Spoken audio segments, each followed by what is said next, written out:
The American Legislative Exchange Council, also known as ALEC, is snatching up public employees' jobs, and they're also hurting small businesses. And the way that they're doing that is they are transferring jobs over to prison laborers. Oh, fantastic, because we weren't close enough to slave labor. Let's just get right to it, right? This is literally modern version of slave labor. What they're doing is they are having prisoners, do the work that public employees are doing now, except prisoners do it for free, or they do it for like 20 cents an hour. Yeah, let's be fair now. 20 cents an hour. I mean, isn't that a livable wage? They're in prison anyway. What difference does it make? They have to do it. We can force them to do it. Who else did we used to force to do labor? Let me try to remember, And they say, but hey, out of the goodness of our heart, we're providing shelter for them in prison. And that's part of their compensation. No, but you know what they're saying? They're saying, oh, well, these people are in prison. Tax dollars are helping to fund them, so they're in prison. Doesn't it make sense to make them work and pay off their debt? Like, that's the way that they try to sell it. But it's a vicious cycle. Let me explain to you how they do this. So what ALEC does is it works with state legislators to pass extremely tough on crime legislation. So they are in favor of the drug war. They worked with state legislators in Arizona to pass SB 1070. And what they want to do is they want to have more and more people imprisoned, right? So these private prisons make a huge profit off of that. Now, what happens after that?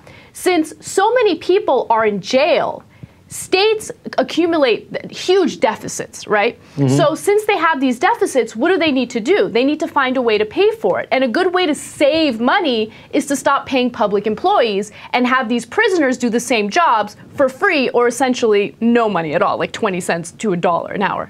So this is not speculation. You can actually trace the legislation. It comes from this business lobby, and it goes straight to Republican lawmakers, and then it becomes acts. It's traced in a series of articles in The Nation, in these times, and the list goes on and on. It's very well documented. Two of the biggest groups in this group, in ALEC, are Corrections Corporation of America and the GEO Group. They're formerly known as Wackenhut Corrections. They're the two largest private prison companies in the country.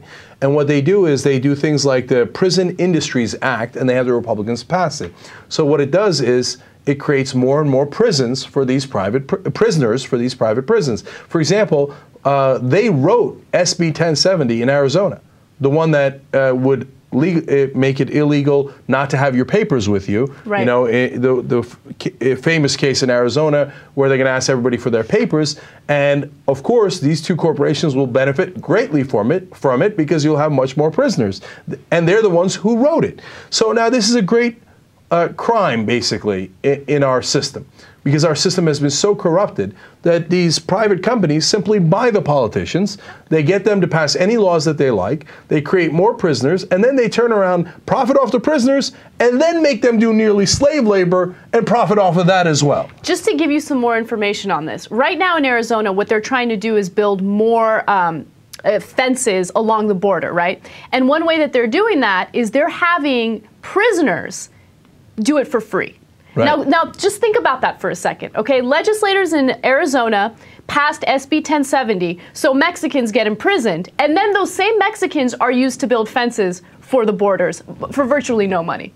Well, it's it's brilliant in its depravity, and by the way, on drug laws, of course, these companies and ALEC is pushing for tougher and tougher drug laws. Why? They need more prisoners for their private prisons, and they're for their companies that continue to make money. By the way, one of the things that gets hurt, small businesses. Absolutely. Like some print shops, for example, that are now the prison companies are competing with, are getting run out of business in states like Florida.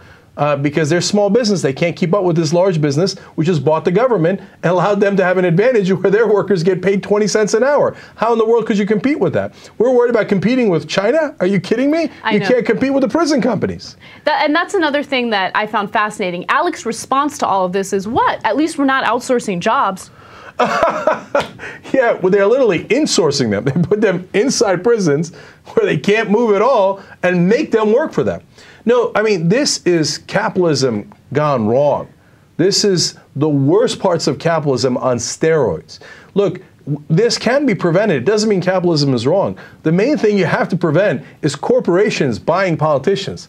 If you let them purchase politicians, of course they will rig all the rules completely in their favor, including getting nearly free labor and destroying all other businesses. See, it doesn't help capitalism. Corporatism, once corporations are born, their job is to kill their parents, which is capitalism, because they hate free markets. They don't want competition. They want to destroy the competition. So the minute they're hatched, if you allow them to buy politicians, they use the politicians to kill off all their competitors, especially small businesses. And then we wonder, why do we have high unemployment? One, you killed the small businesses, and two, you're hiring prisoners at 20 cents an hour. Why would anybody else hire regular Americans at real wages?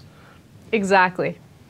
No, look, the more you look into this group, ALEC, the more you see that it is at the heart of the beast.